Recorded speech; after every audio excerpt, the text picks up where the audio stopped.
Olha, pessoal, essa semana nós falamos aqui no programa sobre a Operação Anubis, aquela que foi deflagrada na quarta-feira em 3 estados, incluindo aqui o nosso de Sergipe. O objetivo da polícia era cumprir 4 mandados de busca domiciliar e 2 mandados de prisão para combater o tráfico de drogas e também de arma de fogo. Ainda teve roubo de carga, homicídio, corrupção, agiotagem e fraudes à licitação. Os principais alvos da operação são os líderes da organização que você já viu ali, os sergipanos Aldevan Oliveira Cunha, ele que também era conhecido como Pretinha ou Sem Futuro. Diga aí, coronel, que apelido, hein? E também, pessoal, usava outra identidade, esse Sem Futuro. Ele usava de Djavan Luiz de Oliveira e a outra pessoa envolvida é o Adelvan Cardoso Oliveira, quase o nome parecido. Segundo o delegado Oswaldo Rezende, do Departamento de Narcóticos da Polícia Civil de Sergipe, os 2 reagiram à prisão e houve troca de tiros. Os 2 ficaram feridos e não resistiram. Com eles foram apreendidos uma pistola 9mm, um revólver calibre 38, além de um carro de luxo que você já viu. Sabe quanto é que custa aquele carro, pessoal, mais ou menos? 300 mil reais. Vamos aos detalhes deste caso com o repórter Douglas Magalhães. Delegado Oswaldo Rezende Neto, do DENARC, reuniu a imprensa na manhã de hoje para esclarecer pontos de uma operação que começou há cerca de um mês no estado de Goiás, quando policiais do DENARC estiveram lá e num confronto com bandidos, terminou matando o Alisson, conhecido também como Neguinho.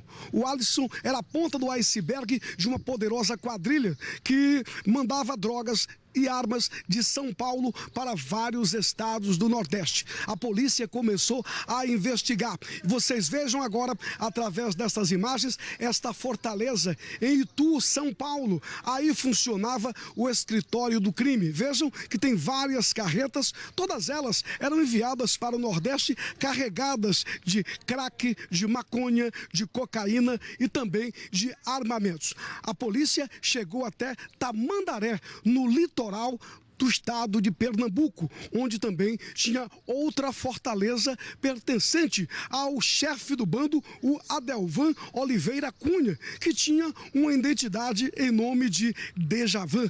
Essa identidade é expedida pelo Instituto de Identificação do Rio Grande do Norte. De posse de todas estas informações, a polícia começou a fazer o cerco desses elementos que vinham atuando no tráfico de drogas há muito tempo. Inclusive, a polícia tem imagens destes elementos trocando tiros com a Polícia Rodoviária Federal em Vitória da Conquista. Vejam aí, numa perseguição, uma interceptação da Polícia Rodoviária Federal e os bandidos abriram fogo. Olha os pipocos. Diante de todas estas provas e das evidências, a polícia resolveu investigar e partir para cima desses bandidos. No início desta semana, policiais viajaram para Itu, em São Paulo, e para Tamandaré, lá em Pernambuco, onde houve um confronto. Neste confronto, morreram Adelvan Oliveira Cunha, que era o chefe do bando, dono desta casa no litoral pernambucano. A casa era numa quadra, uma verdadeira mansão. Era ele que comandava toda esta quadrilha. Também com ele, outro Adelvan, Cardoso de Oliveira. Os 2 morreram em confronto com a polícia. Hoje, o delegado explicou todos os pontos desta investigação. Ele era o líder dessa organização criminosa que fornecia drogas, carregamentos entorpecentes e armamento pesado, fuzis mesmo, através de caminhões que partiam de São Paulo até Sergipe e Pernambuco. E aí existiam compartimentos ocultos nesses caminhões que transportavam esse armamento, munições de fuzis, que esse armamento era utilizado em roubo a banco, homicídios, explosões, a caches. Conseguimos desbaratar essa organização criminosa e as investigações prosseguem. As investigações iniciaram em Goiás? Ali foi a primeira etapa da investigação, que resultou na prisão de 2 integrantes dessa organização criminosa. A partir daí, nós conseguimos deflagrar essa segunda etapa e aí foram apreendidos mais materiais. Vamos analisar e as investigações prosseguem. Qual a ligação dele com o outro Aldevan? Os 2 são de Itabaiana, se conheceram em Itabaiana, são parentes? Eles são comparsas. O Adelvan Oliveira Cunha era o líder dessa organização criminosa. Inclusive, os dois já foram presos em Caruaru no ano de 2018 com mais de 300 munições de fuzis. Eles sempre eram presos e logo depois eles eram soltos, né? Liberavam e passavam a responder os processos em liberdade. Como foi a abordagem da polícia, a troca de tiros? Houve o confronto, a polícia agiu utilizando os meios necessários e disponíveis, e esse é o caminho de quem resolve enfrentar a polícia, né? Como vivia o Adelvan? Ele vivia numa fortaleza em São Paulo, uma casa totalmente protegida, muros altos, câmeras, concertina, uma vida de luxo, um carro de luxo.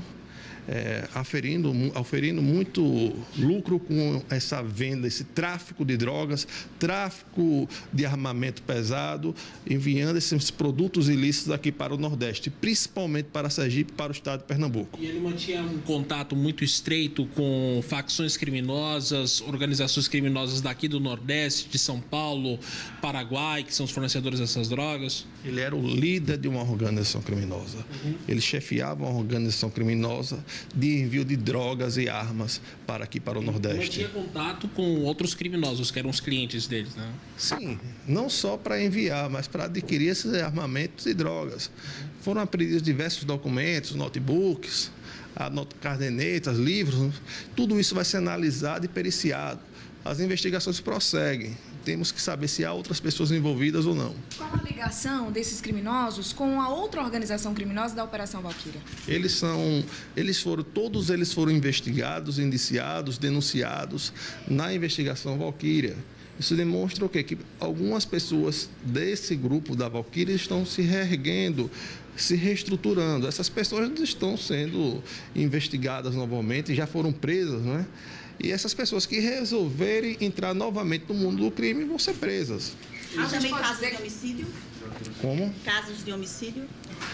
Estamos investigando. As pessoas que, porventura, forem identificadas, envolvidas com crimes, vão ser presas novamente. Delegado Oswaldo, o senhor falou em São Paulo, onde desviam numa fortaleza. E lá em Tamandaré, em Pernambuco, o que é que funcionava lá? Aparentemente estavam lavando dinheiro, estavam comprando imóveis, identificamos escritura de imóveis. O Adelvan foi para lá agora em dezembro, estava comprando imóveis, foi passar um ano lá.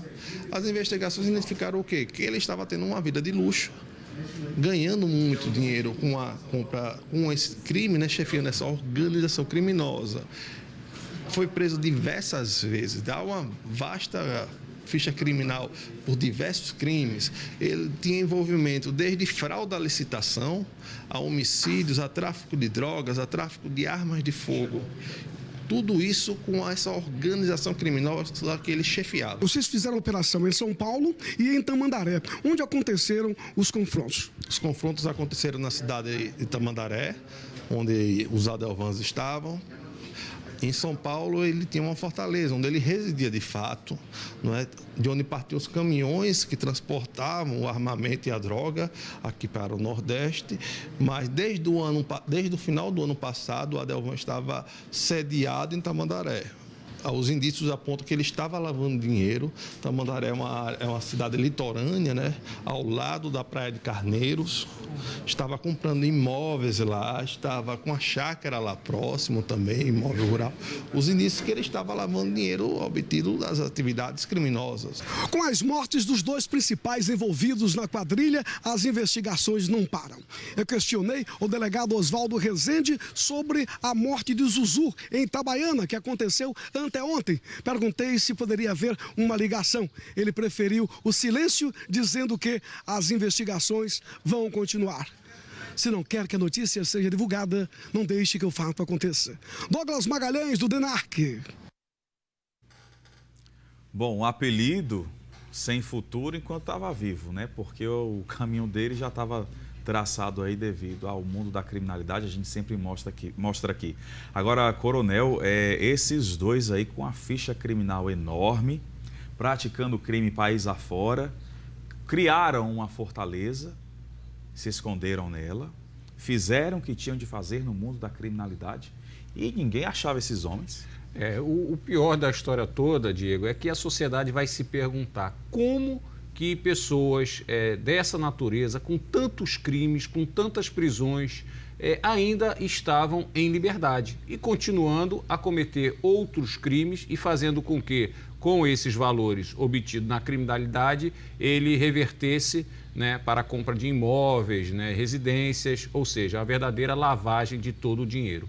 Isso é o trabalho que foi iniciado por parte da Polícia Civil na questão no estado de Goiás, mas fazendo com que essas informações propiciassem ao trabalho técnico de inteligência e fazendo com que as outras ramificações elas pudessem chegar a essa operação, que não é o fim das operações a ser realizada por parte da polícia. A partir das informações coletadas, notebook, agendas, documentos coletados, inicia-se uma nova fase, que é a fase da coleta dessas informações e procurando saber de que forma ele operava e como esses valores eles foram subtraídos do meio do crime e levados para a sociedade. Então, é importante mais do que nunca que todo o patrimônio e os valores encontrados, eles sejam retidos pela justiça para que faça com que não tenha outras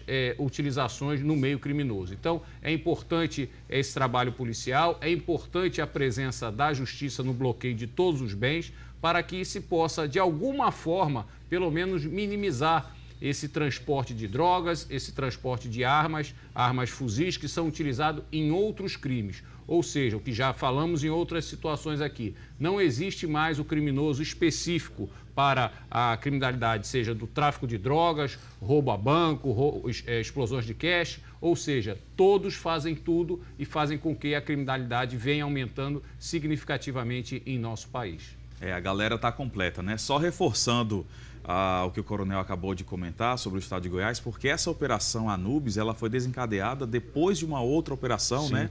Foi uma operação que a polícia conseguiu localizar já outras ramificações e nisso foi ocorrendo aí e certamente o DENARC está, né, meio que presidindo essa situação, coletando esses dados, pode localizar outros bandidos que fazem parte da rede, porque para construir o que eles fizeram, eles não estavam apenas em dupla. Não. Tem uma ramificação muito grande aí por trás que deu embasamento para a agiotagem, para a pistolagem, para o roubo e para essa vida luxuosa numa fortaleza armengada que eles construíram. É a quadrilha, né? Houve uma formação de quadrilha, não resta a menor dúvida, para que todo esse patrimônio, todo esse tipo de operação, ela pudesse, né, existir durante esse tempo. Então, com a coleta dessas informações, e a sociedade também pode colaborar fazendo denúncias, se tiver alguma informação de algum patrimônio, de algum veículo, de algo que essa quadrilha praticava aqui no estado, é importante também colaborar com as investigações, passando através do 181 para que as informações cheguem ao DENARC e com todo esse material possa ser montado um grande quebra-cabeça que vai elucidar todo esse processo criminoso que ocorria aqui em nosso estado e em ramificações a outros estados também. Obrigado, coronel, pela participação. Até já. Me acompanhe.